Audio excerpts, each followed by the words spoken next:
O PAD, né, o procedimento administrativo disciplinar, ele na verdade é uma garantia para o próprio servidor. Tá? Essa procedimentalização, essa formalização do processo administrativo, especialmente processo administrativo punitivo, né, do qual vai resultar uma sanção. Então, esse processo de aplicação de uma pena, de uma sanção, é importante que ele obedeça a um procedimento. É o que a gente chama de devido processo legal. Tá? Então, é importante que a pessoa que vai sofrer a penalidade tenha os meios de se defender. Né? Apresentar contestação, de contestar, de produzir provas que lhe convenham, tá? De apresentar seus argumentos de defesa, certo? Os argumentos de defesa, né? De recorrer, de apresentar os recursos. Então, todas aquelas garantias do devido processo legal que cabem também ao processo administrativo, né? Não só ao disciplinar, mas qualquer processo administrativo, de acordo com o artigo 5º, inciso 55 da Constituição Federal, essas garantias todas devem estar presentes no procedimento administrativo disciplinar. Então, ele, ao mesmo tempo que ele é um instrumento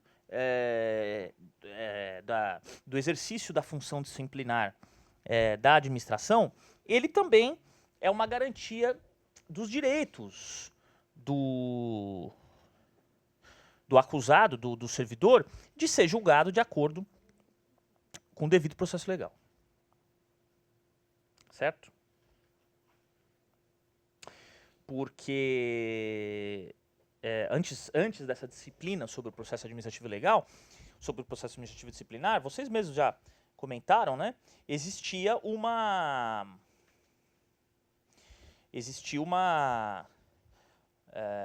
aplicação imediata de penalidade, né? Na verdade sabida, advertência verbal, não tinha uma coisa procedimentalizada, com citação, né? Com prazo para defesa, com prazo para recurso, com prazo para produção de provas. Tá? Então é a mesma diretriz que é utilizada pelos códigos de processo civil, código de processo penal. Tá? Às vezes a gente critica muito, né? Tem excesso de recurso de defesa, tem prazo demais para contestar, apresentar prova, tem garantias demais para o réu, para o acusado, né? Mas isso são garantias imprescindíveis para que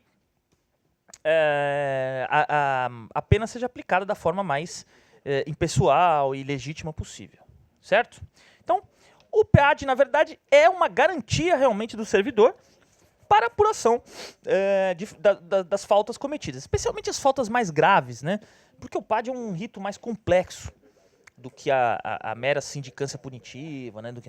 Então ele tem ele é destinado expressamente, né, a penalidades mais graves, né? Penalidades de suspensão, na instância federal, de mais de 30 dias, ou de demissão, ou de bem de serviço público, demissão a bem de serviço público, ou de cassação de aposentadoria também, que é uma pena gravíssima, né?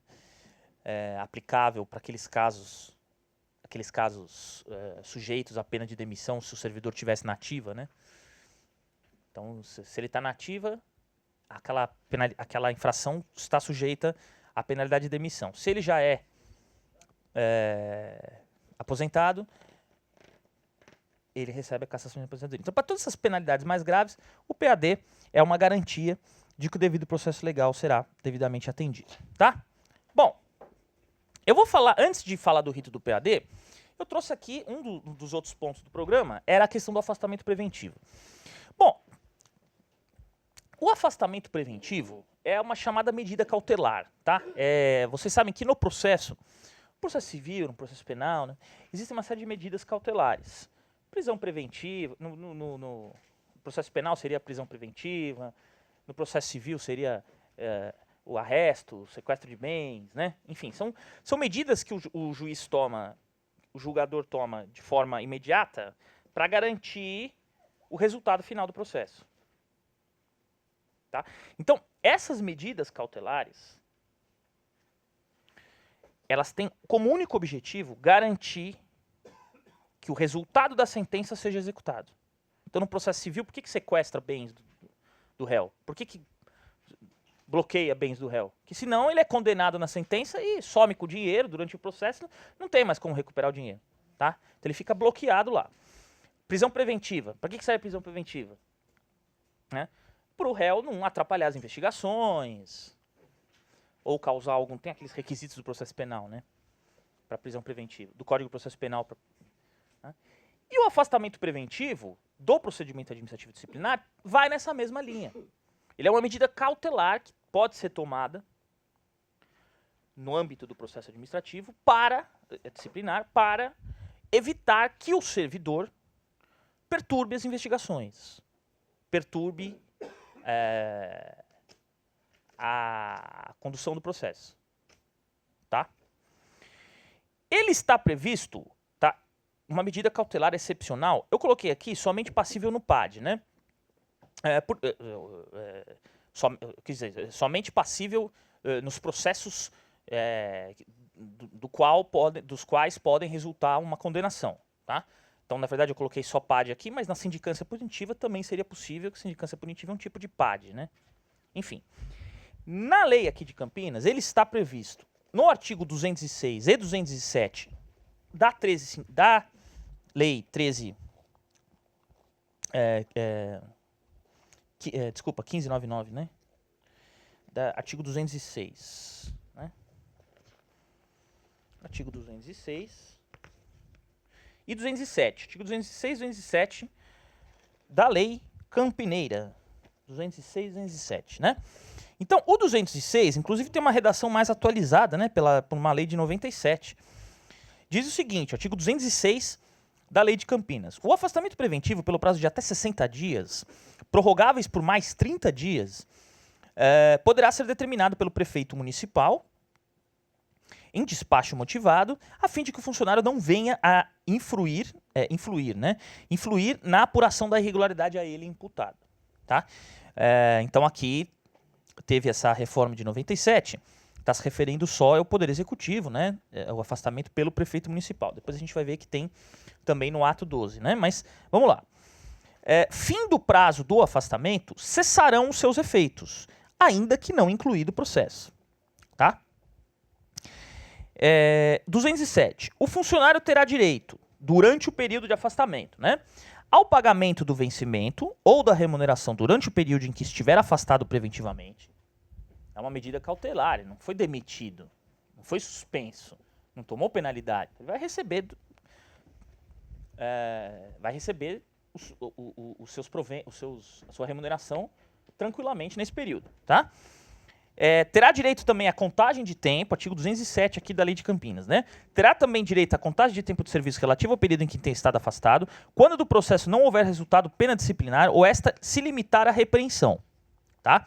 Então, ele terá o tempo de serviço relativo ao período em que tem estado afastado, terá direito à contagem de tempo de serviço relativo ao período em que estiver afastado, quando do processo não houver resultado pena disciplinar, ou esta se limitar à repreensão. Ou seja, pela lei de Campinas, se ele tomar... É que essa lei... esses dispositivos estão valendo agora para o executivo, né? Diante do que a gente vai ver depois o que diz o ato 12. Mas por essa lei, ele tem direito à contagem do prazo, do tempo de serviço, durante o tempo em que ele ficou afastado, se do processo não tiver resultado pena disciplinar ou se limitar à repreensão. Tem um pouco de dúvida a respeito da constitucionalidade desse dispositivo.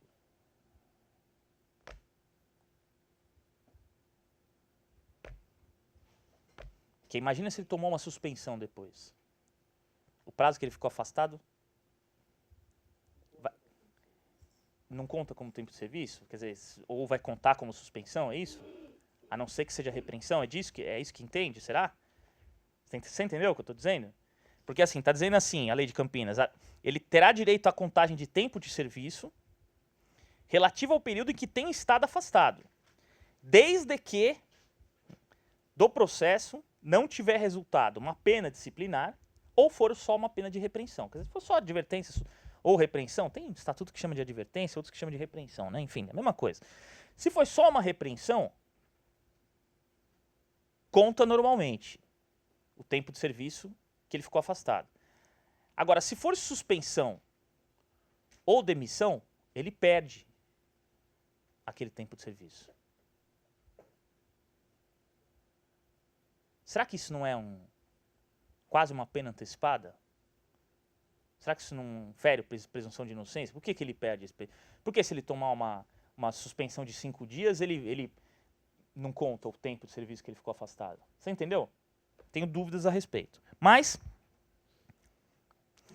E tem direito também à contagem do tempo de serviço correspondente ao período de afastamento excedente ao prazo de suspensão efetivamente aplicado. Então ele tem, o funcionário que foi afastado tem direito a contar aquele tempo de serviço de afastamento. Se ele ficou afastado 30 dias, vai contar aquele tempo. Se foi excedente ao prazo de suspensão. Se ele ficou 30 dias afastado e a suspensão foi só de 5 dias, não é isso?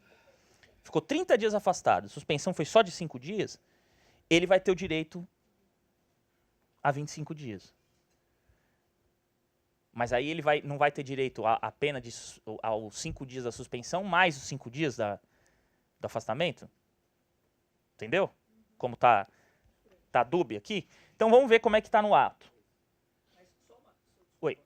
Mas também tem uma questão aí, do meu ponto de vista, do seu. O ato da mesa também, ele não pode inovar no ordenamento jurídico com relação a obrigações, deveres e mesmo contrariar o estatuto.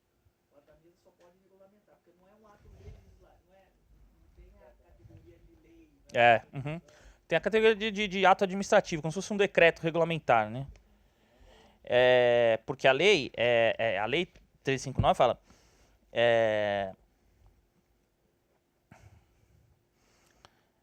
a Câmara Municipal decreta e eu promulgo. Esta lei institui o regime jurídico dos funcionários do município de Campinas, né?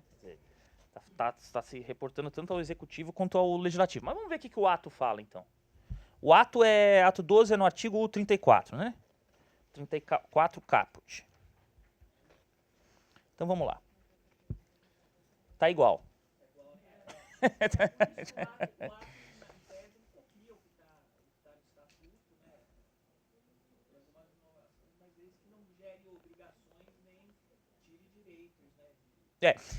Veja. Aqui tá igual, tá? Afastamento preventivo pelo prazo de 60 dias, prorrogável por mais 30, poderá ser determinado pela mesa diretora. A mesa que... Vocês já tiveram essa experiência de afastamento preventivo? Não? Já fizeram isso? Alguma vez? Não, né? Bom, pelo ato, a mesa pode afastar em despacho motivado nos casos em que o servidor perigue, né, o servidor de influir na apuração dos fatos, pressione testemunha. É uma medida preventiva, uma medida cautelar.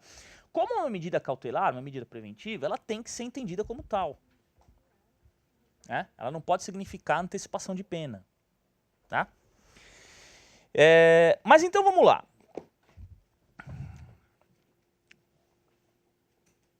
Mas então você entende que é inconstitucional essa... Eu tenho dúvidas sobre a constitucionalidade. Tenho dúvidas sobre a constitucionalidade.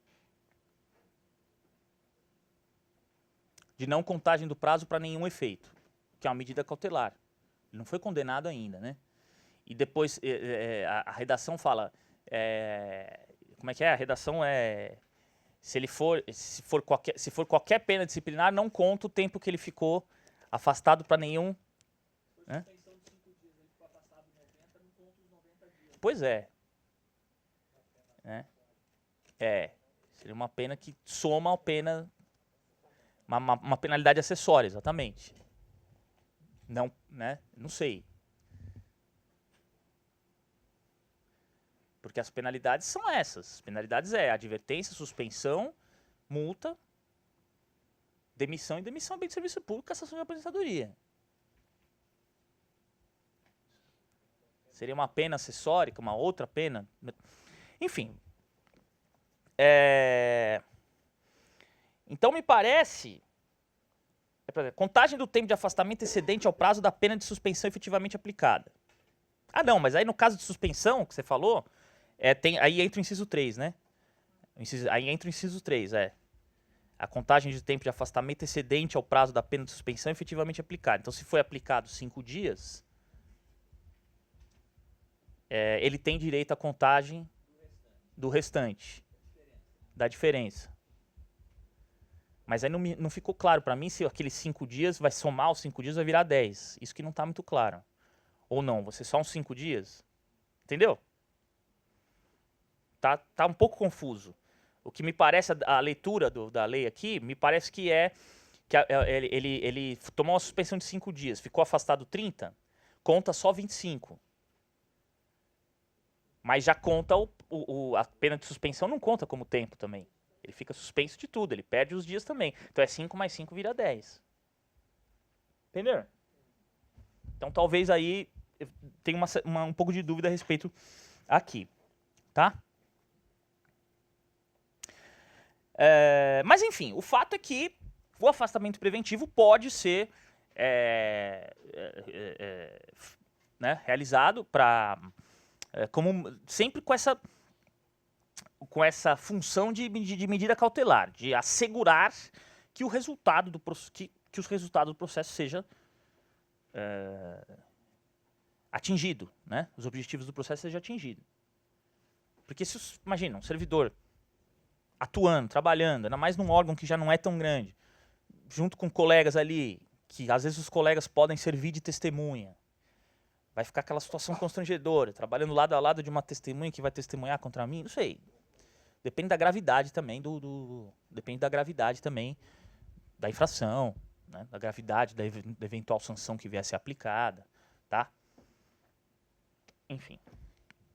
Como toda a medida cautelar, a gente tem que pensar sempre naqueles 2 requisitos, que são os mesmos requisitos lá nas medidas cautelares do processo penal, o periculum in mora fumus boniuris, né? Quer dizer, é perigoso deixar ele no cargo, pode vir a prejudicar o resultado do processo, e ao mesmo tempo existe uma verossimilhança que realmente ele praticou aquilo, né? Então tem que ter bastante cautela, tem que ter bastante cautela na cautelar. Tem que ter bastante, muito bem motivado, o afastamento, né, do servidor. Não é algo que pode ser feito assim, sem muita reflexão, tá? O artigo 220 da lei 13.99/55, artigo 220, parágrafo 1º, né? Se o prefeito ou mesa da Câmara extrapolar o prazo para julgamento, o indiciado reassumirá automaticamente o exercício do cargo, aguardando aí o julgamento.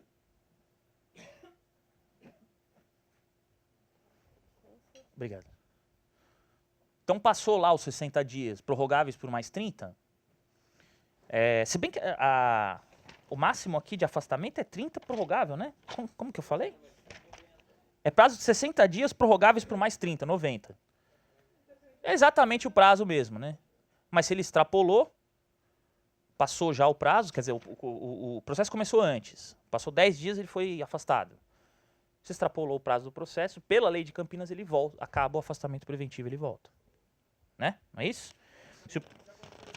Já aconteceu? Já, né? De afastamento, né? E aí ele voltou, porque passou o prazo, né? E aqui no ato é o artigo 59. Artigo 59.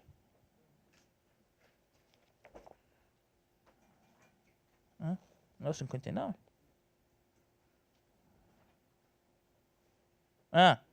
Então, o 59, parágrafo 1º do ato. Não decidindo o processo no prazo desse artigo, né? Quer dizer, a mesa da Câmara tem o... tá um pouco diferente, né?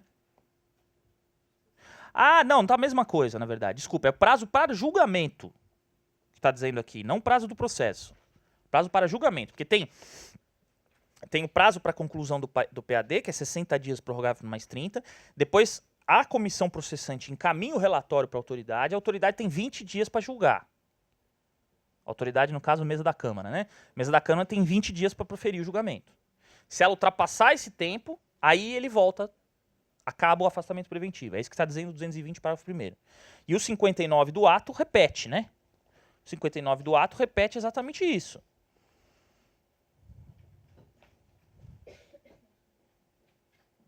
Não decidindo o processo no prazo deste artigo, né, 20 dias prorrogáveis por mais 10, o indiciado,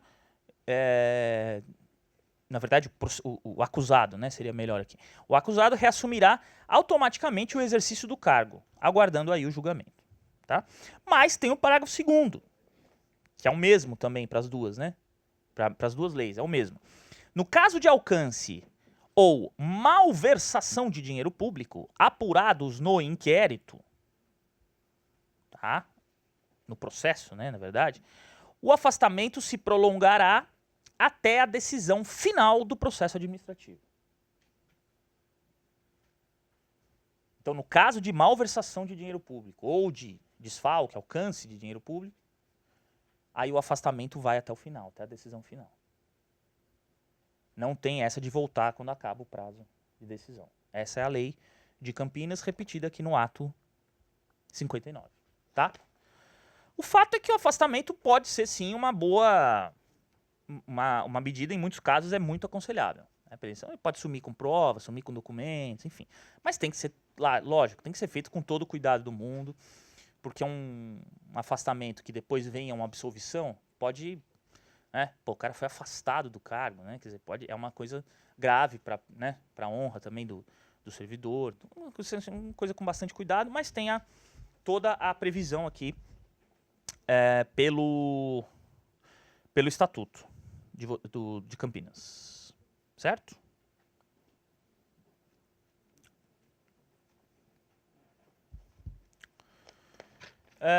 Bom, ainda sobre o PAD, né? Oi. No caso aqui, você está falando da legislação nossa, local aqui e tal, que prevê expressamente essas questões todas, inclusive a questão do afastamento com a manutenção da remuneração do servidor. Mas isso tem um paralelo com a lei federal, né, com o artigo 112. E, enfim, aí, no caso de um agente político que é cautelarmente afastado da sua função, na mesma situação, mas com base na legislação penal agora, que não fala nada sobre isso, se manteria o subsídio dele? Ou o senhor entende que não? Na verdade, eu formulei mal uma pergunta, desculpa. Eu vi uma situação dessa, na verdade. O agente político foi afastado, cautelarmente, e aí pairou essa dúvida, se deveria ser pago o subsídio para ele ou não. E a princípio, né, analisando essas questões todas, me parece que deveria, né? Afinal, presunção de inocência. É só uma medida cautelar para garantir o processo, não é uma penalidade. No âmbito de que tipo de processo? Processo criminal. Mesmo na lei de improbidade cabe afastamento, né? A 8429 você pode afastar prefeito, afastar... Até teve o Celso Pita que foi afastado, né? Mas ela não fala nada. Não, deixa eu ver.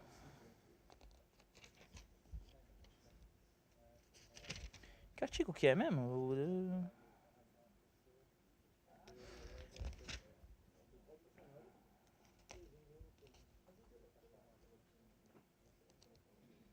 O caso que eu vi foi com base em 319.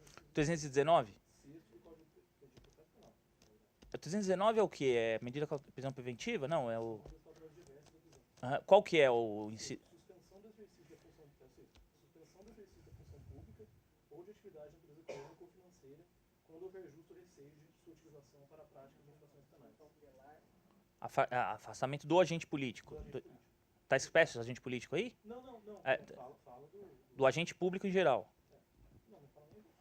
não sei, função pública. Função pública. Tá. Me parece que não tem... Eu me posicionei nesse sentido. Claro, não teria lógica. Não. Mas aí ficaram com medo, consultaram a juíza e ela falou, não vai pagar nada não. Não foi pago.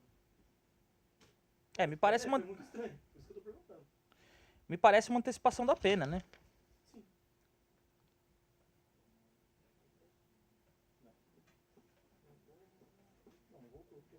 Aqui, ó, vamos ver. O artigo 20 da lei de 8429, por exemplo. A autoridade judicial ou administrativa competente poderá determinar o afastamento do agente público do exercício do cargo, sem prejuízo da remuneração. quando a medida se fizer necessária a instrução processual. Então aqui ele continua recebendo no afastamento. Na lei de improbidade. Me parece que, mesmo no processo criminal, não tem por que ele deixar de receber. É uma penalidade, é uma pena... Aí tá como pena... No Código de Processo Penal tá como pena acessória? Não, é uma medida cautelar, não é? Uma medida cautelar, né? Medida cautelar diversa da prisão, né? Não me parece que seja o caso de afastar o pagamento de subsídio, não. E no caso desse, olha a situação. Quem deveria recorrer dessa decisão, porque a Câmara nem é parte do processo, seria o próprio agente político, que não recorreu. E eu entendo que essa decisão, seria ilegal. Como que a Câmara faz uma situação dessa? Ela poderia Exatamente. e falar, não, vou recorrer eu disso aqui. Qual seria a solução para isso? Em qual caso você está falando? Nesse caso específico, a Câmara não foi parte do processo, É. a juíza determinou que não fosse pago. Foi um servidor daqui da Câmara que Não foi daqui, foi de outro lugar. foi de outro lugar que foi afastado no processo criminal. Sim, foi um agente político que foi afastado. Por um agente político. Aí a juíza determinou a mesa da Câmara, a mesa... Que não pagasse subsídio. Né? Aí você está dizendo se ele tem que... O que a Câmara faz numa situação dessa? Em vista de uma decisão ilegal dessa, sem fundamento nenhum. Sem legitimidade para recorrer, é isso? Poderia impetrar um mandado de segurança, sei lá. Foi isso que eu falei. É que aí não sei se... aí é ele que tem que recorrer, né? Ele que teria legitimidade para impetrar um mandado de segurança. Correndo, a gente não faz nada, não paga. Acho que sim. Aí você tem que cumprir a determinação judicial, né? Quem tem interesse de recorrer... Eu não sei se a Câmara poderia impetrar um mandado de segurança.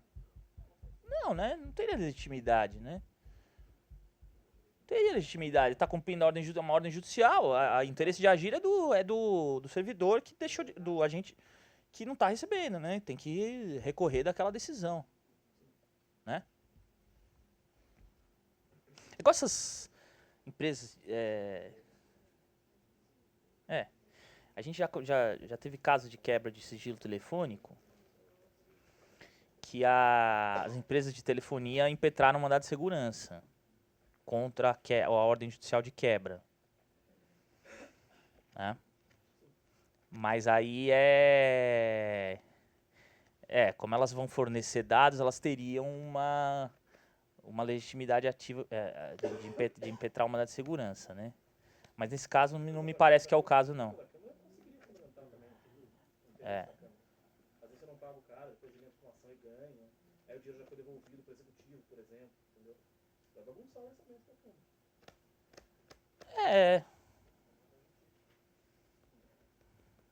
É que você tá... pode ser. Pode tentar achar algum argumento aí, né? Tentar achar. Mas me parece ilegal, né, a decisão, né?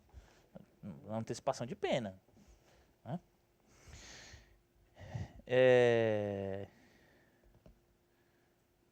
Veja, ainda que ele seja condenado depois, né? Porque a condenação, ele não estava condenado, né? Ele estava recebendo normalmente naquele período, né? Foi uma medida cautelar, né? Bom, o processo administrativo disciplinar, então, ele é essa série de atos, né, concatenados, né, um processo, né, uma série de atos concatenados visando a apuração da responsabilidade do servidor por infração praticada nessas suas funções, tá? Como todo processo, ele resulta num ato final, né? O processo ele é uma série de atos administrativos. Então, como na licitação, né? Tem o edital, tem o julgamento, a habilitação, a adjudicação, a homologação, né? Processo administrativo disciplinar é a mesma coisa. Tem portaria de instauração, citação, indiciamento, relatório. Não sei se relatório não seria um ato administrativo, mas enfim, o relatório manda pro recomendando a absolvição ou a condenação. Aí o ato, sim, administrativo, sancionatório ou absolutório, aí é o ato final, né? Que termina o processo administrativo disciplinar. Certo? Bom, uma observação interessante que a gente tem que fazer é a seguinte, correto? As condutas pessoais do servidor, sem relação direta ou indireta, que não interfiram com as atribuições de seu cargo, não devem ser objetos de PAD. A não ser que isso influa diretamente no exercício do seu cargo, ou indiretamente. Influa de alguma forma no exercício do seu cargo. Isso é um problema recorrente na administração, tá? Por exemplo, servidores com problemas de alcoolismo ou com uso de drogas, tal. Certo?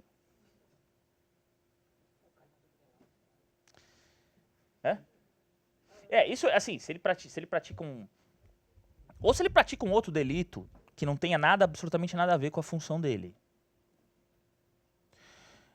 Ele vai ser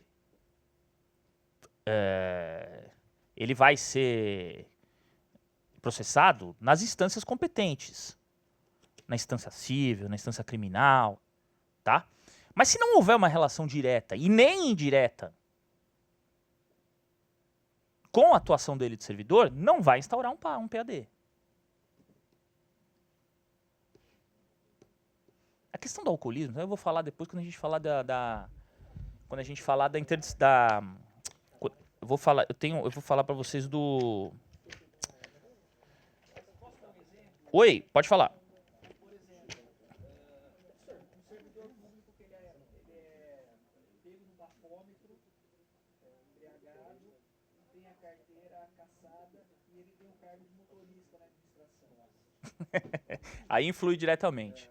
Boa, excelente exemplo. Aí influi diretamente. Influi diretamente. Mas aí o PAD vai entrar ele não vai entrar no fato em si da conduta dele fora do... Veja, existe uma violação, ele não vai poder exercer suas funções. Ele não vai poder exercer a função de motorista. Pressupõe a carta. É igual um advogado, é igual o procurador sem OAB. Não vai poder virar... Qual a OAB suspensa? Não. Por um período, né? Por aquele período. Né?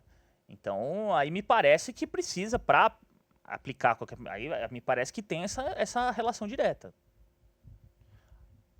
Certo? Desculpa. Surto bipolar dentro do ambiente de trabalho. Vai caracterizar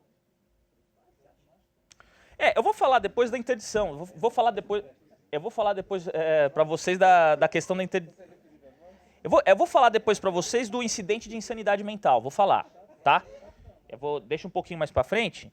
Vou falar do incidente de insanidade mental. Que eu não vi na lei aqui de Campinas, regulamentação sobre incidente de insanidade mental.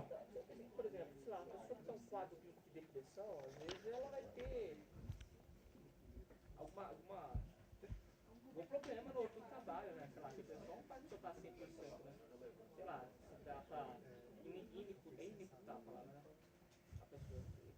A gente vai falar exclusivamente do incidente de insanidade mental, né? Porque há casos em que realmente a conduta praticada foi em função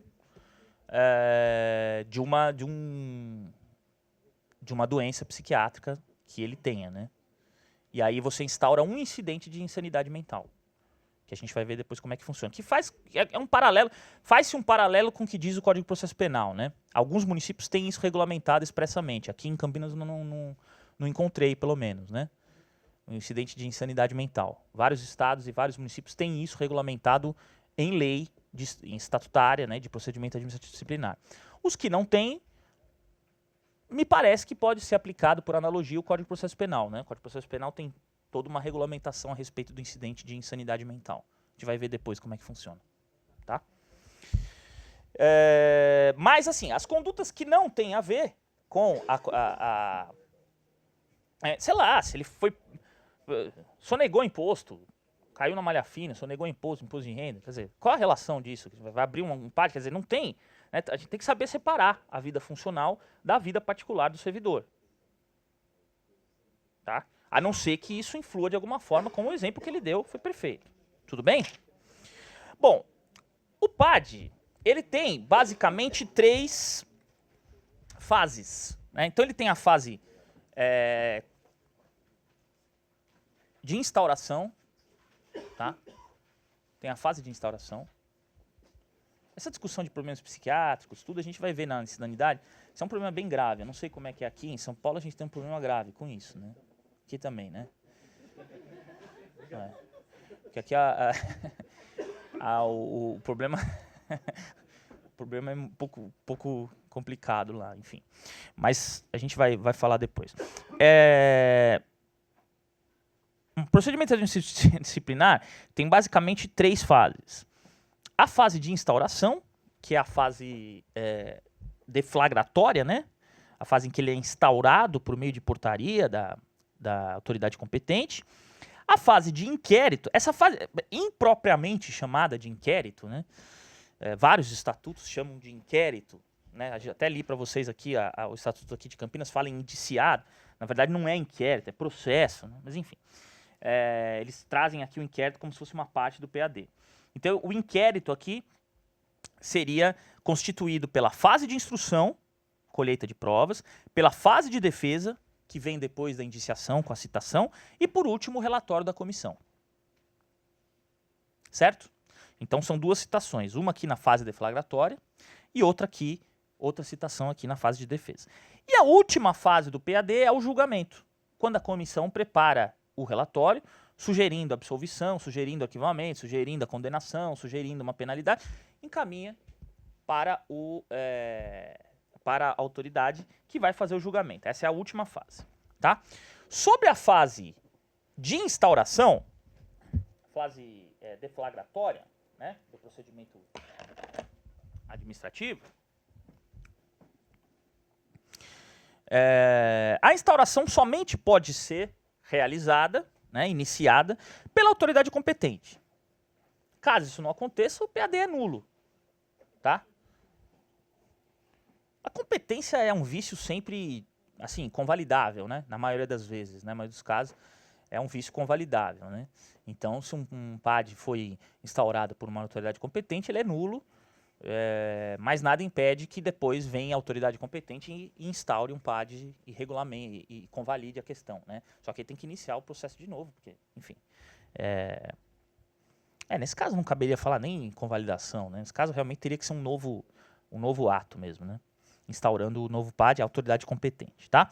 Bom, isso está expressamente aqui no 209 e 210 da 1399 de 55, prefeito ou mesa da Câmara instaura o PAD, e no artigo 42 do ato 12, né? Artigo 42 do ato 12, que diz que o processo administrativo deverá ser instaurado por portaria da mesa diretora, tá? A portaria, isso aqui eu trouxe, né? Enfim, a praxe, o que é costumeiramente feito, né? Quer dizer, a portaria faz um resumo dos fatos e basicamente designa os membros da comissão. Esse é o principal que deve constar numa portaria, certo? Uma coisa bem resumida. Apuração do processo número tal, apuração desses fatos e os membros da comissão designados. Tá? Trouxe aqui um acórdão do STJ, mandado de segurança 13133, que diz expressamente que não cabe na portaria descrição minuciosa dos fatos. Tá? Esse caso aqui, o próprio acusado tentou anular o procedimento administrativo disciplinar, porque disse que a defesa dele foi cerceada, porque na portaria não tinha os fatos detalhados do que aconteceu. Tá? Só que o STJ não deu provimento ao pedido dele, e disse que não é na portaria que esses fatos são detalhados, e sim na indiciação. Tá? Na fase de indiciamento, que aí sim a comissão detalha tudo o que foi feito. Assim aí ele sabe exatamente do que vai se defender. Se não está isso detalhado na portaria, não é caso de nulidade de acordo com esse acórdão, e é o entendimento que prevalece, né?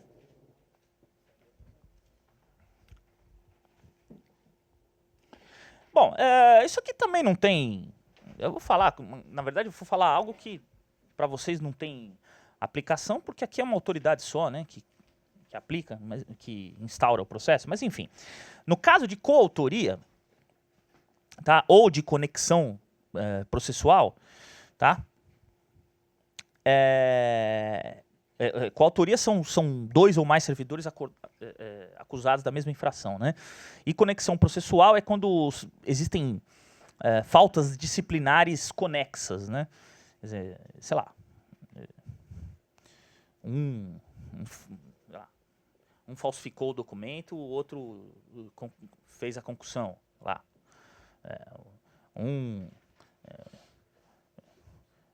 Né? Extorsão, né? Sei lá, um fez o peculato, o outro contribuiu de alguma forma para que o outro, né, realizasse o peculato, que é a apropriação de bens do qual tem a posse em razão do cargo, né? Nesse caso, a competência para instaurar o feito, o processo, é da autoridade administrativa com poder hierárquico sobre todos os acusados. Isso aí serve para aqueles casos em que existe mais de uma autoridade competente para instaurar a portaria. Não é o caso de vocês, né? Nos casos em que isso acontece, duas infrações, uma de menor potencial ofensivo, competente o secretário para instaurar, tá? Uma averiguação preliminar, qual pode se transformar num processo administrativo, disciplinar. O outro é um crime mais grave, um ilícito mais grave, competente para instaurar nesse caso seria o prefeito. Então, um é secretário, outro é prefeito. Então, o competente nesse caso seria o prefeito, que é a autoridade competente para instaurar o processo em relação ao crime mais grave. Ele atrai a competência do outro, né? Mas não é isso aí, vocês não precisam se preocupar, porque aqui é sempre a mesa da Câmara, né? Que é a autoridade. A não ser que vocês criem algum procedimento de mais... É que vocês não têm nenhuma outra autoridade administrativa aqui, fora a mesa da Câmara, né? Que possa instaurar, né? Não existe essa possibilidade. Vocês não têm... Não é como no Executivo, que tem diretor de departamento, secretário adjunto.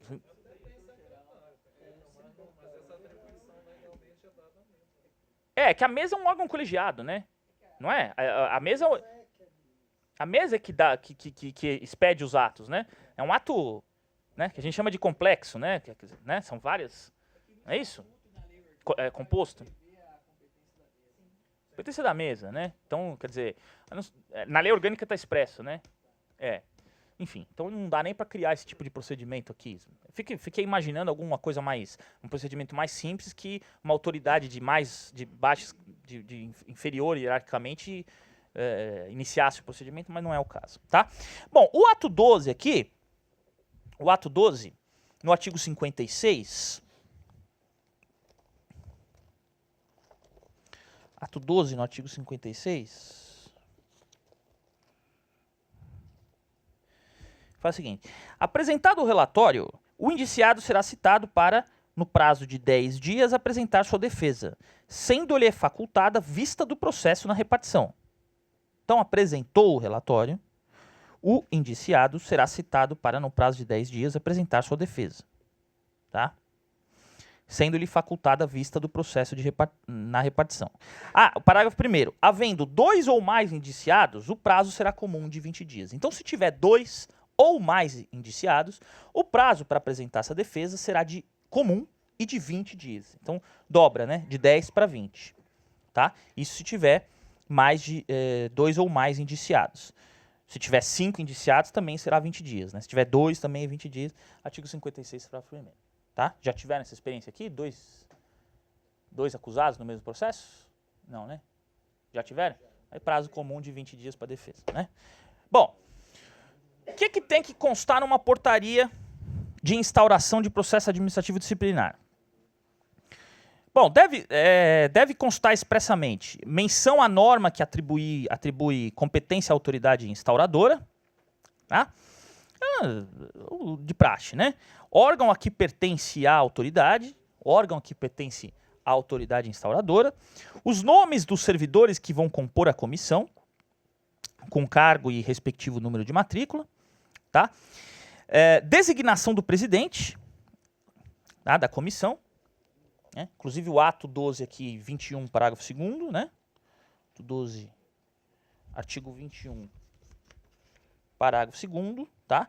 Um dos membros titulares da comissão será nomeado seu presidente, correto? Descrição resumida do fato, tá? Resumida.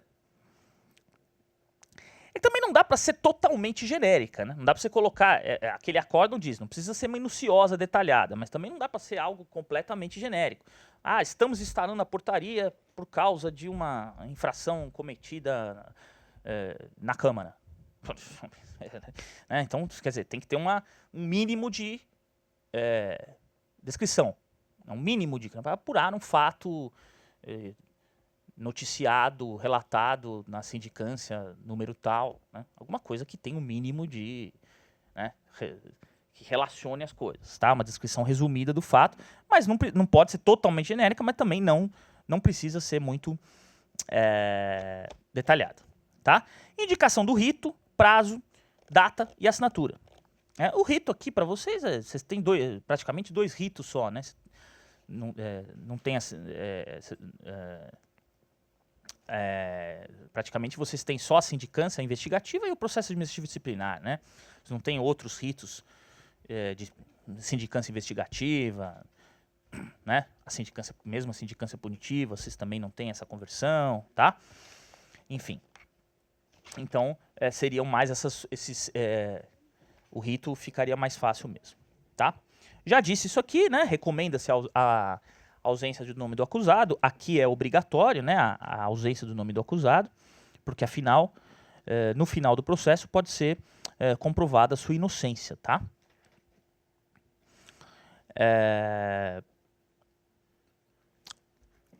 Também já disse aqui que fica desnecessária a tipificação do fato, né? Não precisa dizer que tipificar expressamente o fato, tá? Apenas necessário o indiciamento, né, do servidor. Que essa tipificação é só na fase de indiciação, que aí é que ele realmente vai se defender, né? Vai apresentar realmente a defesa, que se dá depois da fase instrutória. Inclusive, esse acórdão aqui do STJ, o mandado de segurança, diz expressamente isso, tá? O artigo 12, ato 12, artigo 42, parágrafo 1º, expressamente que da portaria deverá constar o número do protocolado CMC, Câmara Municipal de Campinas, é o número do processo, né? Protocolado CMC, que detalhar os fatos a serem apurados, né? Então vocês só indicam o protocolado, o processo, na portaria vai indicado o número do protocolado em que estão esses fatos que estão sendo apurados. Não é isso? Tá?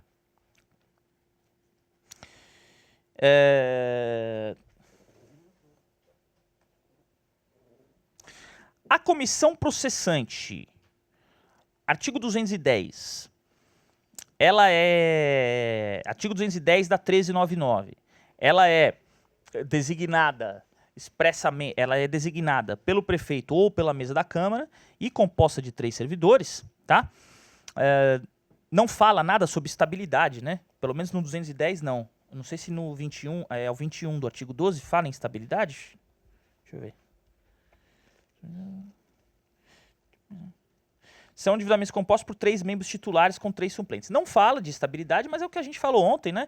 Atualmente, vocês já, por resolução 886, né, de 2014, vocês trazem aí a comissão formada por 3 procuradores, né? Portanto, servidores efetivos, tá? A estabilidade é sempre recomendável, né? Como garantia de imparcialidade e de impessoalidade. Não sei se eu falei para vocês ontem desse acórdão do STJ, né? Esse acórdão do STJ é um dos que diz que essa estabilidade para compor a comissão, dos servidores que compõem a comissão, ela é uma estabilidade no serviço público e não no cargo ocupado à época da designação, tá? Porque você conquista estabilidade no serviço público. Você não quando você conquista, você é aprovado, nomeado para um cargo, e você passa o estágio probatório e garante a estabilidade, essa estabilidade nunca mais desaparece. Você pode prestar outro concurso e ir para outro cargo, se você é um servidor estável no serviço público. Na mesma instância federativa, na mesma instância da federação, né? Na mesma instância da federação, não é? Ou não, ou em qualquer... Porque assim, no Estatuto Federal tem aquela coisa da reversão, né? Então a reversão é o seguinte, você, por exemplo, você é agente da Polícia Federal, concursado, estável, você passa no concurso de delegado. Você tem um tempo, você não gosta, você pede para voltar pro outro cargo anterior. Desde que você seja estável no serviço público, entendeu? Desde que você tenha... Bom, o Estatuto Federal nem poderia dizer para outros, né? O Estatuto Federal nem poderia dizer para outros... interessante essa questão. Eu não lembro direito de reversão. Federal ele admite quando alguém sai para o estadual e eventualmente não é aprovado, voltar para o federal. Ah, sim, voltar pro federal. Porque se ele for estável no federal, né? Mas ele não pode fazer o contrário, né? Ele não pode dizer... depende do estatuto de cada ente da federação, né? Entendeu? O federal tem uma peculiaridade em relação a gente, que lá a progressão é uma forma de provimento de cargo. Né? Aqui no nosso não, é uma progressão simplesmente uma ascensão funcional, mas considerada no mesmo cargo inicial, de acordo com o nosso estatuto. Né? Então, talvez até essa questão da estabilidade no serviço, como você progredir para outro cargo na mesma carreira, pode ser considerado... Mas a progressão lá, você falou o quê? Que é forma de provimento? Não. federal. Eu acho que não foi julgado inconstitucional isso aí? Porque a progressão seria... Na mesma carreira. Ah, na mesma carreira. Tá. Aqui no Tá. nosso não, é simplesmente o mesmo cargo, mas só está diferente. Então talvez ela faça sentido estabilidade no serviço também nesse aspecto. Uhum. Enfim, enfim, é uma discussão marginal, né, ao nosso coisa, mas se ele é estável no serviço público, vamos supor que ele não ele mudou de cargo, mas ele não é estável nesse cargo ainda, mas ele pode compor de acordo com esse acordo, ele pode compor a comissão, porque ele é estável no serviço público, independente, apesar de não ter passado ainda os 3 anos do estágio probatório desse novo cargo, certo? Estabilidade é no serviço público e não no cargo ocupado.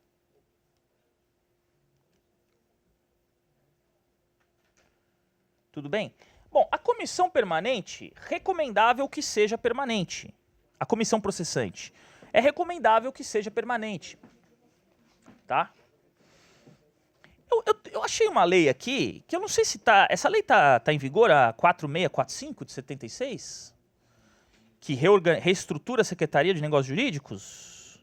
Né? Bom, enfim, essa lei que eu achei aqui de Campinas, ela reestrutura... Isso aqui é para o Executivo, né? Não é exatamente para vocês. Mas ela cria lá também a Comissão Permanente de Processo Administrativo, né? Artigo 3º, inciso 6, inciso 5, certo? Então no Executivo também tem comissão permanente, né? De procede, né? De PAD, né? Por essa lei tem, né? Também, né? E o artigo 10 dessa lei diz que essa comissão permanente será integrada por procuradores, né? Então no Executivo também são 3 procuradores como aqui, né? Na comissão permanente, tá? Aqui para a Câmara é o artigo 1º, inciso 4, né? Da resolução 886, né? Artigo 1º, inciso 4. Órgãos colegiados de assessoramento. Comissão permanente de processo administrativo disciplinar, tá? Então vocês estão seguindo o que a doutrina diz, né? A doutrina diz que a comissão tem que ser permanente. Em muitos municípios não é. Em muitos municípios ela é nomeada caso a caso, tá? Isso tem vários problemas, né? Uma comissão permanente, ela se especializa naquilo. Então, ela traz muito mais eficiência para o processo, né? Ela evita que ilegalidades sejam cometidas, que às vezes marinheiro de primeira viagem ali foi nomear, igual CPL, né? Comissão Permanente de Licitação, né? É bom que tenha CPLs, né? É bom que tenha comissões permanentes já especializadas naquilo. Caiu lá, já conhece bem o procedimento. Ainda mais uma coisa séria que vai resultar sanção ao servidor, né? Fins de eficiência, fins de economia processual, fins de evitar ilegalidades, certo? Artigo 12, inciso 21 e 24, comissões permanentes, tanto de sindicância como de processo administrativo aqui na Câmara de Campinas, tá? Bom, na verdade, isso aqui existe um entendimento, na verdade isso aqui é para legislação federal, né, para vocês, enfim. O entendimento de que nem todos os membros da comissão precisam ser ocupantes de carga efetiva superior ou de mesmo nível do acusado. Isso aqui, na verdade, é um entendimento que decorre lá da Lei 8.112, a Lei dos Estatutos, né, que é essa lei dos Estatutos dos Servidores Federais. Essa lei diz expressamente que os membros da comissão precisam ser ocupantes de cargo efetivo ou de mesmo nível do acusado. Tá? De cargo efetivo superior ou de mesmo nível do acusado. Tá? A lei federal diz isso porque, imagina, um membro de comissão que tem tem um nível hierárquico muito inferior ao acusado, pode se sentir pressionado. Né? Tá. Mas a jurisprudência já entendeu que, no caso de vocês, isso, enfim, a jurisprudência já entendeu que apenas o presidente, tá, da comissão, que necessariamente tem que ter o cargo superior ou de mesmo nível, tá? Os outros não precisam, certo? Mesmo quando ela tem um caráter permanente? Como? Mesmo se a comissão tiver um caráter permanente? É por isso que essa discussão não cabe nos casos de permanente, né? Essa discussão não cabe muito nos casos de permanente, porque a comissão permanente, ela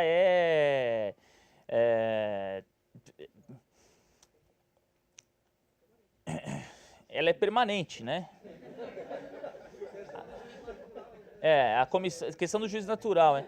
A comissão permanente, ela tem essa coisa da permanência, entendeu? Esse lance da permanência, certo? Enfim,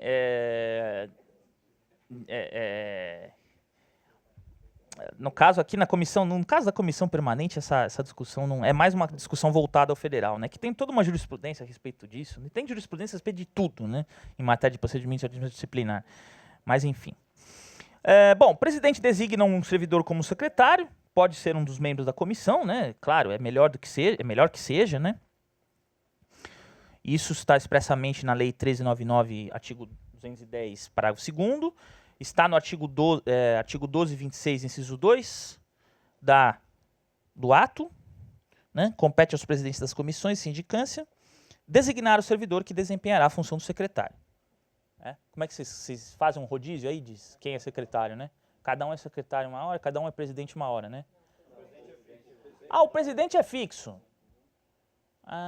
O presidente é fixo. E aí ele vai revezando a função do secretário entre os outros dois, né?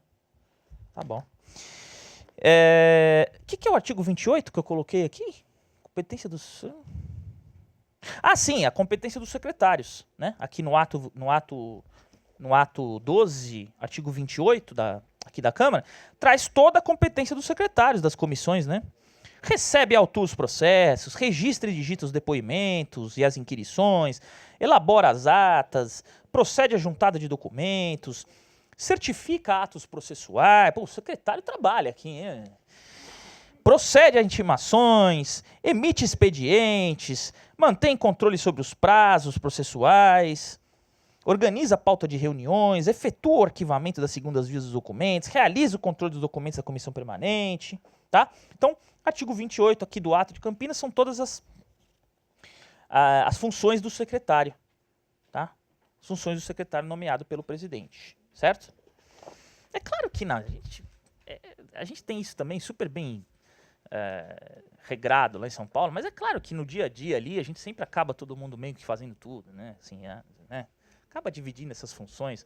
É claro que isso é um regramento, mas ali no dia a dia a gente faz uma assinatura do secretário, da ata, da intimação, da expedição, da intimação, a assinatura é do secretário, mas a gente sabe que as coisas ali no dia a dia são feitas muito ali em acordos, em conjuntos, tal, né? Sem nenhuma ilegalidade, claro, né? Tá? Bom.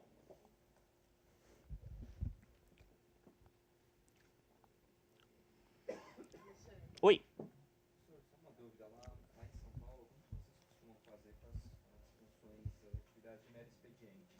Por exemplo, enviar documento, imagina assim, o secretário deve ter algumas responsabilidades dentro do processo, mas enviar documento, recepcionar, esse tipo de coisa, vocês têm algum apoio? Tem o pessoal de apoio, porque a comissão lá é só presidida por um procurador, né? E aí tem 2 AGPPs que a gente fala, né? que é agente de gestão de políticas públicas, né? Como se fosse um escrevente, sei lá, nível médio, assim, né? E aí um é secretário e o outro ajuda no expediente, né? Então as funções de expedição de documentos, de certificação, de expedição de controle de prazo, redação de ata, ela é feita por esses dois assessores, né? Tá? Lá não temos 3 procuradores, por exemplo, só um procurador presidindo a comissão processante e 2 AGPPs. Como no Estado, o Estado também é assim, né? O procede do Estado de São Paulo é assim também, na PGE, né? É um procurador presidindo e 2 AGPPs. Alguém que não seja membro da comissão fazer alguma notificação para um enunciado? Não, isso é feito exclusivamente por membros da comissão, sim. A assinatura da notificação, sim, é feita exclusivamente por... Ah, sim! Não, Ajudar no trabalho do dia a dia. não, nós tem o setor de apoio, tá? Tem o setor de apoio. Mas a entrega de notificação dentro do procedimento disciplinar é feito pelos AGPPs da comissão processante. É claro que o dia a dia ali, de atuação de processo, a gente tem um setor de apoio, né? Um contínuo, digamos assim, né? Mas os atos principais são feitos pelos membros da comissão. Vocês exigem algum termo de confidencialidade, alguma coisa dele? Sim, com certeza, né? Com certeza. Não expressamente assinado, nenhum termo de confidencialidade, mas sim uma orientação já, claro. É um perfil todo próprio, né? Podem ser destinadas pessoas, mesmo que acesse esse sigilo, guardem esse sigilo para bater carimbo, numerar páginas, essas coisas assim.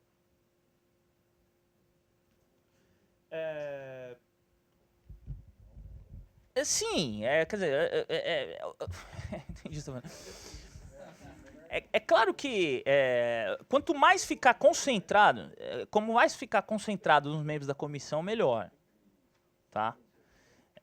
Mas é claro que, enfim, no dia a dia do órgão administrativo, é claro que outras pessoas têm contato com aquele processo, tá? Mas é claro que o ideal é que isso fique o máximo de concentrado possível na comissão, tá? Né? Para não ter nenhum tipo de vazamento de informação, porque é feito com sigilo, mas é claro que não é sigilo absoluto, né? Claro que não é sigilo absoluto, né? Certo?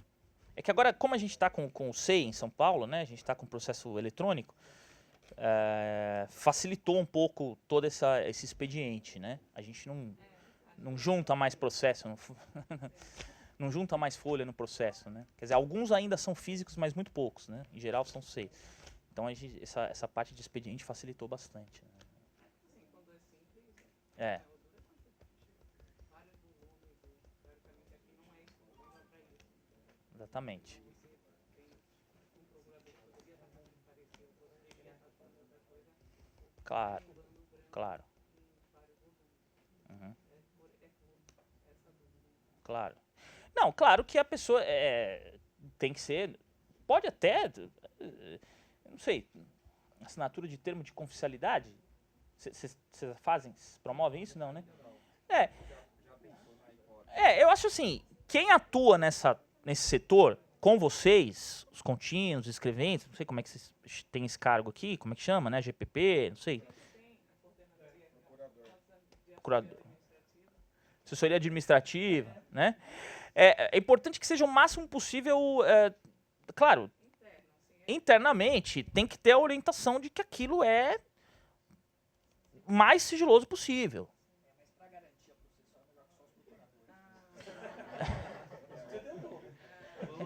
Vamos pensar, a gente faz um parecer sobre isso. Ainda não se posiciona ainda. Fura lá o processo, né? Usa solvela, né? Já usaram solvela? Aquela que fura o papel.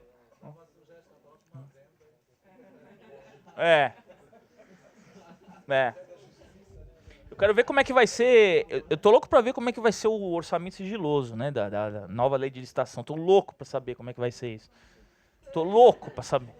Orçamento sigiloso. Quero ver quem é que vai guardar o orçamento sigiloso. Fale sobre essa equipe de apoio das comissões lá. Por que elas fazem Na verdade, esses procedimentos de notificação, de expedição de notificação, de controle de prazo, de juntada de documentos no processo administrativo, de oitiva, durante a oitiva, na transcrição do depoimento, a elaboração de ata, tudo isso esses procedimentos mesmo específicos do processo são feitos pelos dois AGPP sob orientação do procurador que preside a CPP, tá? São membros da comissão, A gente essa é a diferença, né? Tem bastante tem jurisprudência sobre isso também, né? Que não teria prejuízo ao devido processo legal se a comissão tivesse mais de 3 membros. Sim. Mas eu acho que aí precisaria mudar aqui precisaria mudar a lei aqui, né? Que aqui fala de 3 membros contando com 3 suplentes, né? Então, com uma alteração da lei não estaria prejuízo nenhum. Né? Não tem necessidade dos 3 serem procuradores. Podem ser 3 procuradores, 2 AGPPs, 2, né? Certo? Não, depois o processo eletrônico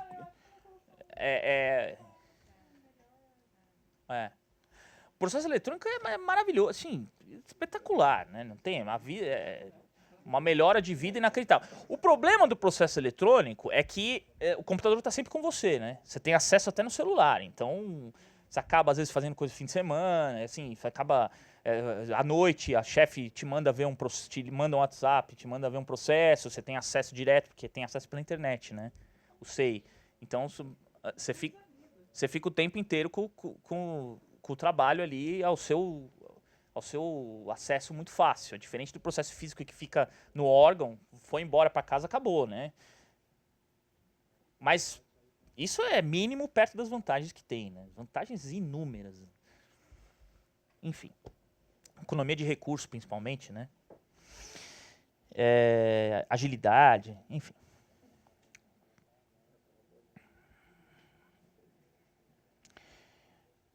Bom, eu acho que isso que eu vou falar agora, esse acórdão do STJ, é uma orientação que é perfeitamente seguida por vocês, né?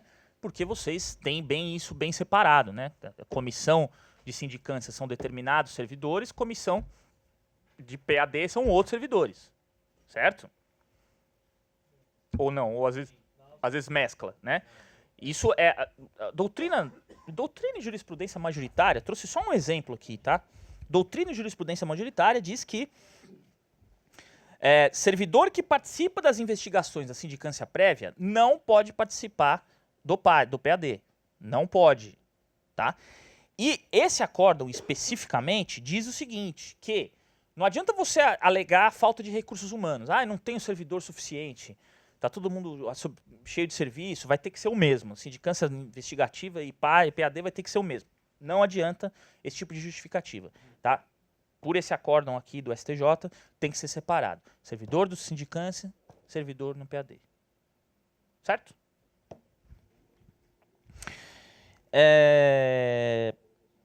Isso aqui acho que eu também já falei, tá? A comissão tem independência funcional para o desempenho dos seus trabalhos. Não existe subordinação à autoridade instauradora, tá? A autoridade instauradora não pode ficar se imiscuindo no trabalho da comissão, dizendo o que a comissão tem que ouvir, dizendo quem que a comissão tem que ouvir, dizendo que prova que tem que ser produzida, faz isso, faz aquilo. Não, tá? O juiz do feito não pode influir na investigação. Tudo que isso às vezes acontece aqui no Brasil. Enfim, não pode, tá? São coisas bem separadas, né? Juiz de instrução, juiz de julgamento, tá? Bom, entre os membros da comissão não há hierarquia, tá? É só uma distribuição de funções, tá? É claro que, por exemplo, lá em São Paulo, a gente tem essa coisa do presidente ser sempre um procurador e os outros 2 AGPPs. É claro que tem uma aura assim, Parece que existe uma hierarquia entre o procurador e os dois AGPPs. Não. Tá? Durante os trabalhos da comissão, não existe hierarquia. Tá? O voto do presidente não vale mais do que nenhum outro membro e as decisões são tomadas em conjunto. Tá? Não, com o voto do presidente. É muito raro.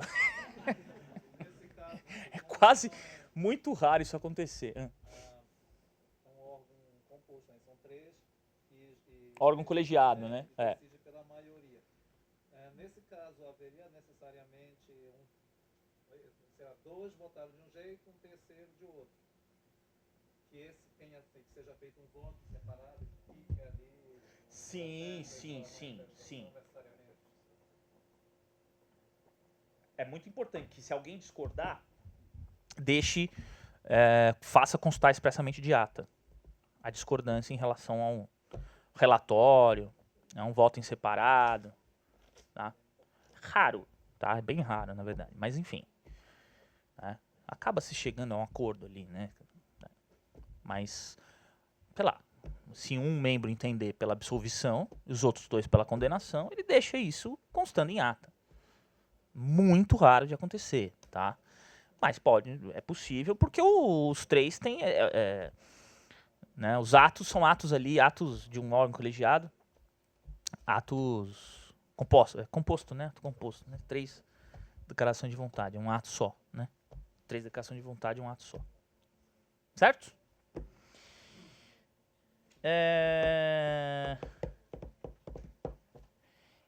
Aí, natureza dos atos do PAD, né? Bom, o PAD, ele tem atos que são discricionários, né? Expedidos no exercício da competência discricionária. Por exemplo, o afastamento preventivo. Tá? Prorrogação do prazo de defesa.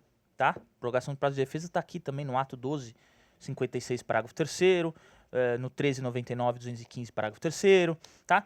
Então são atos discricionários, atos que a comissão vai tomar diante da conveniência e oportunidade de ser praticado aquele ato. Critérios de conveniência e oportunidade. Não é um ato obrigatório por lei diante de determinado fato, tá? São atos que a comissão vai tomar de acordo com critérios de conveniência e oportunidade. Tá? Outro ato discricionário é o próprio julgamento. Né? O próprio julgamento da autoridade julgadora é um ato expedido no exercício da competência discricionária. Tá? Então, a autoridade julgadora ela pode agravar a pena, tá? Ela pode abrandar. Depois eu vou falar que tem quem entenda, e é um entendimento até interessante, né?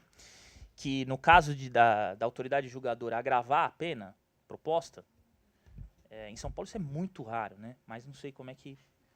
em São Paulo o mais comum é abrandamento de pena, mas não sei. Não sei como é que é aqui, né? Geralmente concorda, né? Acho que concorda, enfim.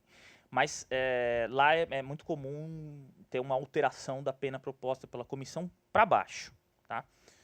Raramente acontece da autoridade ler o relatório da comissão e agravar a pena. Muito raro.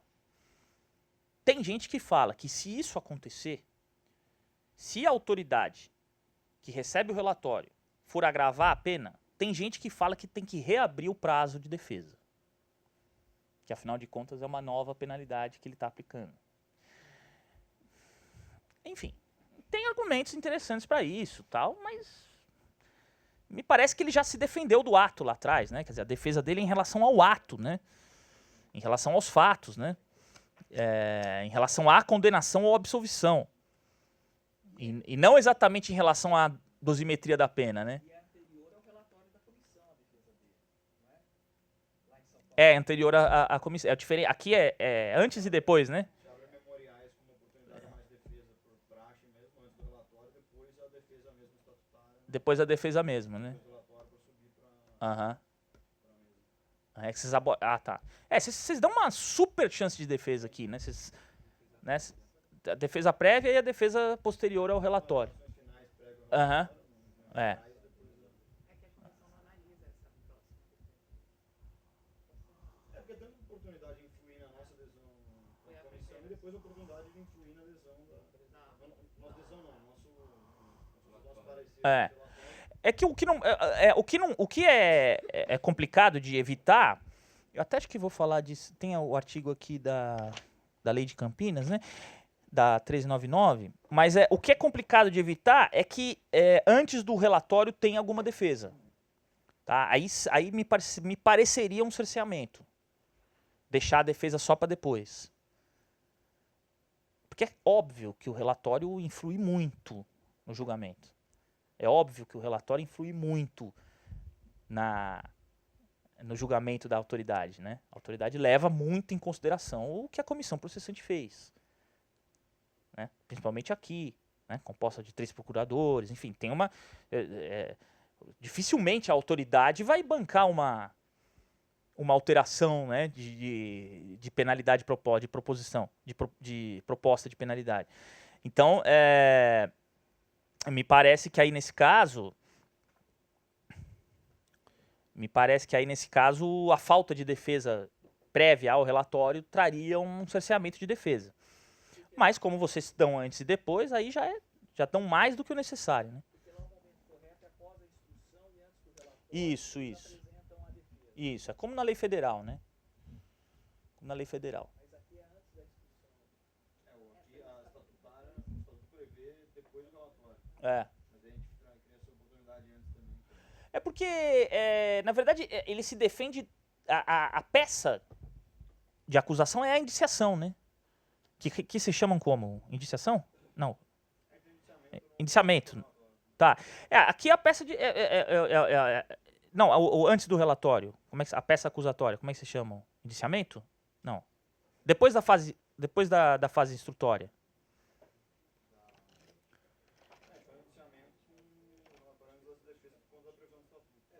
Ah, tá. Daí que essa oportunidade não necessariamente é mais defesa pro acusado. Ele ainda não tem, não sabe exatamente. Então você está chamando ele para uma defesa, mas relatório. Então, Não, eu entendo a lógica do estatuto aqui. Eu entendo a lógica. Só que o problema é que a defesa dele, porque na verdade, depois da fase instrutória, quando ele é indiciado, o indiciamento é como se fosse a denúncia do processo penal. É a peça mesmo de acusação. Ó, você está sendo acusado disso, por causa disso. Por causa dessas provas.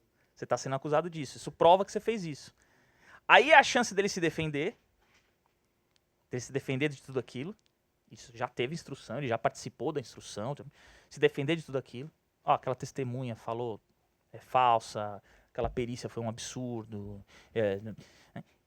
Para depois sair o relatório, levando em consideração a defesa dele. Porque se sai o relatório antes da defesa dele, você não ouviu ainda formalmente o acusado. Ele faz a defesa na hora que ele recebe, por exemplo, o processo de sindicância, é notificado. Ele faz tipo uma defesa prévia antes da instrução. O problema é a instrução. Mas mas não. Ah, ele faz defesa prévia antes da instrução? Ah, tá. Ah, se ele apresentar, é levado em consideração, né? Mas depois da instrução. Isso é só para a produção de provas.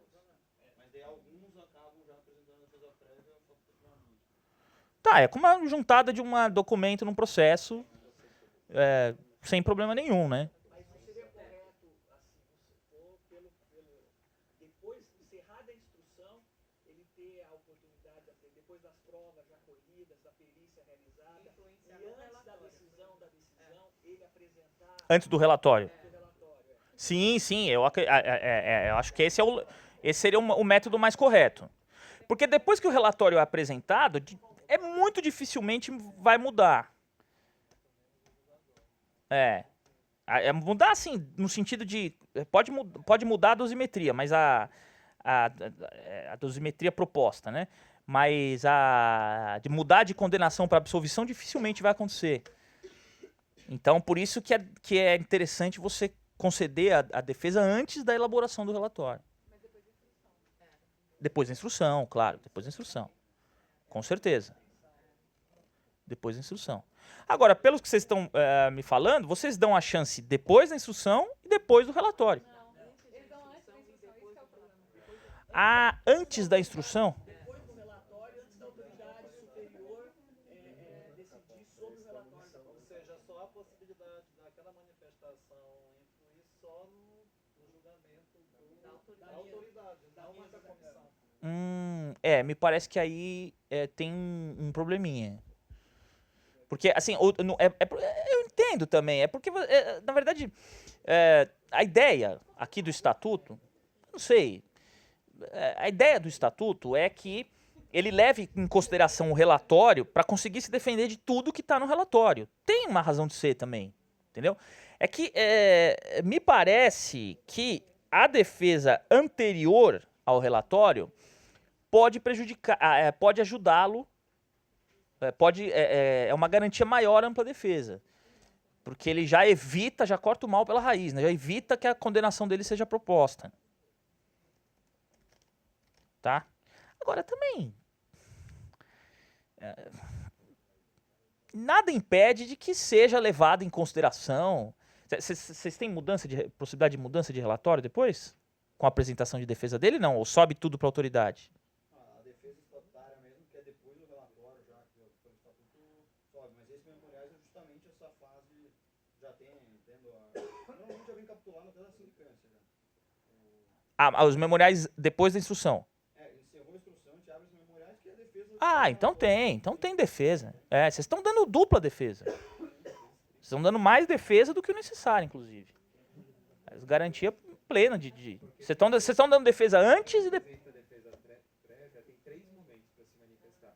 E fora que a gente ainda cata petições extemporâneas. Petições extemporâneas. Isso a gente acaba catando mesmo. Mas tem a Procedimento. assim, pós-sindicância, facultativa, defesa prévia, depois memoriais, depois da instrução. Não, mas é encerrada a instrução e prévio ao relatório. Tem a defesa ainda que vai para a autoridade superior e ainda é comum ter pedido de reconsideração. Sim, isso não dá para negar, porque seria o duplo grau de jurisdição. Né? Ou seja, 4 no mínimo para quem oferece, para quem utiliza todos os momentos processuais, no mínimo 4 momentos. Mas a comissão faz isso sem haver previsão legal. Eles fazem o que eles querem. Porque pelo estatuto, a defesa... É depois do relatório. Eu acho assim, quando não tem prejuízo para o devido processo, quando não tem prejuízo para ampla defesa e contraditório, não tem nenhuma nulidade no processo, entendeu? Acho que a nulidade vem se acontecer como aqui, apesar de não ter a previsão, como aqui é dado o memorial, é concedida a possibilidade de apresentação de memorial depois da instrução, a ampla defesa está mais do que garantida. Está mais garantida do que lá de São Paulo, né? Que depois do relatório não tem defesa nenhuma, né? Sobe direto. Só o pedido de reconsideração. Essa dinâmica do memorial é justamente por isso, né? Entender que às vezes o relatório é mais importante, acaba sendo mais influente. Sim. Exatamente. Exatamente. O relatório tem muita força, claro, óbvio. É que aqui não tem depois... em São Paulo a gente tem tem um além de tudo isso, né? Quer dizer, quando vai...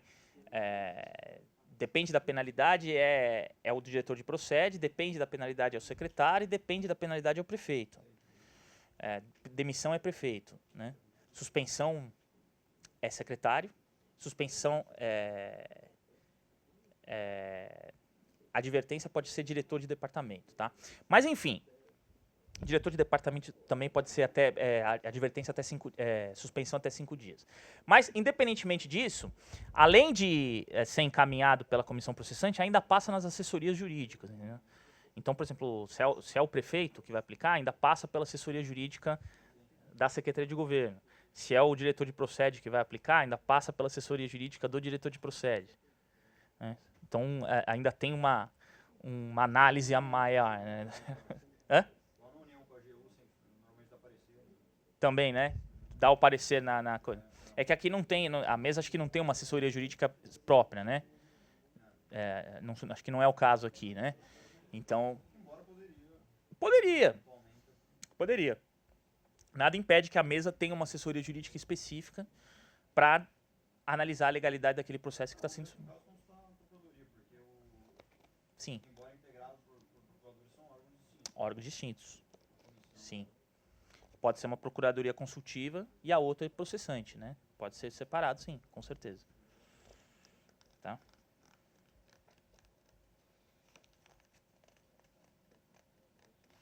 Certo? Bom, prazo.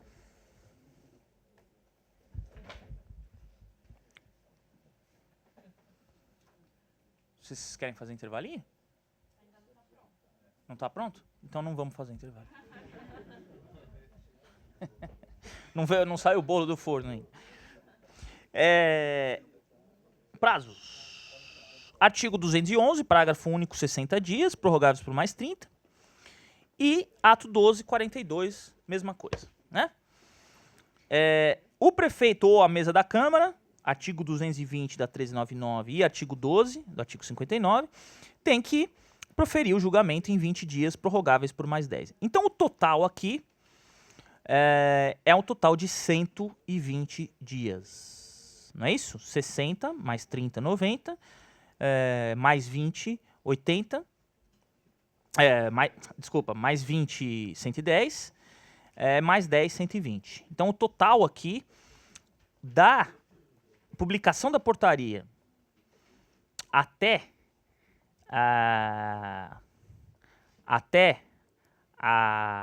o julgamento, tá? Expedição da portaria mais julgamento é total de 120 dias. São 6 meses, tá?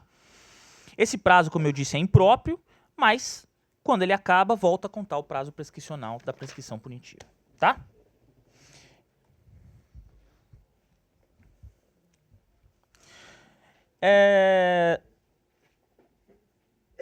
Aí tem uma questão que eu trouxe aqui para vocês, que rotineiramente acontece, já aconteceu muitas vezes com a gente, porque realmente às vezes o processo disciplinar extrapola muito do prazo, né? E extrapolado o PAD, o servidor pode se aposentar. Se ele já tiver tempo de se aposentar, ele pode se aposentar. Desde que extrapolado o prazo do PAD. Essa jurisprudência diz assim. Tá? Essa jurisprudência diz assim. Tá? A gente, na verdade, não segue isso. Enquanto ele não acaba o PAD lá em São Paulo, ele não se aposenta. Tá? Mas Oi. Como vocês informam o RH sobre a existência desse PAD para a pessoa não poder pedir exoneração? Como que é feito o processo? Na verdade, já com a instauração do PAD em relação àquele servidor, o DRH já é comunicado imediatamente, já é oficiado imediatamente. Isso não mitiga a questão do sigilo. Não. Não, porque é uma providência necessária para fins de, não só de aposentadoria, mas de licença para assuntos particulares. É isso. Assim que instaura, faz a comunicação. O RH já sabe. Na verdade, a maioria dos casos... Na verdade, como o Departamento de Procedimento Disciplinar é fixado na PGM, é um órgão da PGM, na maioria dos casos a irregularidade vem das secretarias pelo RH. Pelo DRH de cada secretaria, entendeu? Então, o COGEP ou o DRH, né? Algumas secretarias chamam de DRH, outras chamam de COGEP. Ele manda já, o processo já vem de lá, de uma averiguação preliminar, então já vem do RH de lá. Entendeu? Então o RH do servidor já sabe que tem um procedimento contra ele, entendeu? Se ele não sabe, o processo... Na verdade, os casos em que ele... os casos em que ele não sabe são os casos de servidores da PGM. Né? Aí a gente envia para o DRH da PGM. Porque os outros todos de órgãos externos, o procedimento já vem do RH, né? Porque é feita uma averiguação preliminar antes, né? Em cada secretaria. E a averiguação preliminar que vai entender que é o caso de encaminhar para a Procede para instaurar o procedimento. E lá fica registrado só enquanto durar, aí depois ele informa, olha...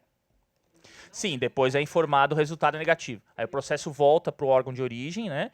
dizendo o seguinte, olha, ele foi absolvido, ou ele foi condenado. Para fins de cumprimento dessa proibição de exoneração, que eu acho que a maioria dos estatutos tem, né? Isso. Enquanto você vai fazendo o PAD, Uhum. e o nosso a gente tem um bem específico que você não pode progredir, assim, Uhum. ficar suspensa o seu direito A eventual progressão, né? a Aham. terminar. A gente não tem essa coisa expressa, mas não tem essa previsão expressa, mas me parece se a progressão, bom, é progressão por tempo ou merecimento? As duas? Impede a progressão, né? Enquanto tiver o PAD, né? Aí se não for, você poderia depois, entendeu? Você poderia retroagir esses, mas se você Se ele for absolvido, retroage, né? se você tiver uma demissão, assim, ele não progrediria antes. Tá. Mas daí registra no assentamento funcional do servidor? A existência Do PAD? Não, é só uma comunicação pro DRH, né? que não vai na... Porque ele não pode licença para assuntos particulares, ele não pode aposentar, não pode exonerar.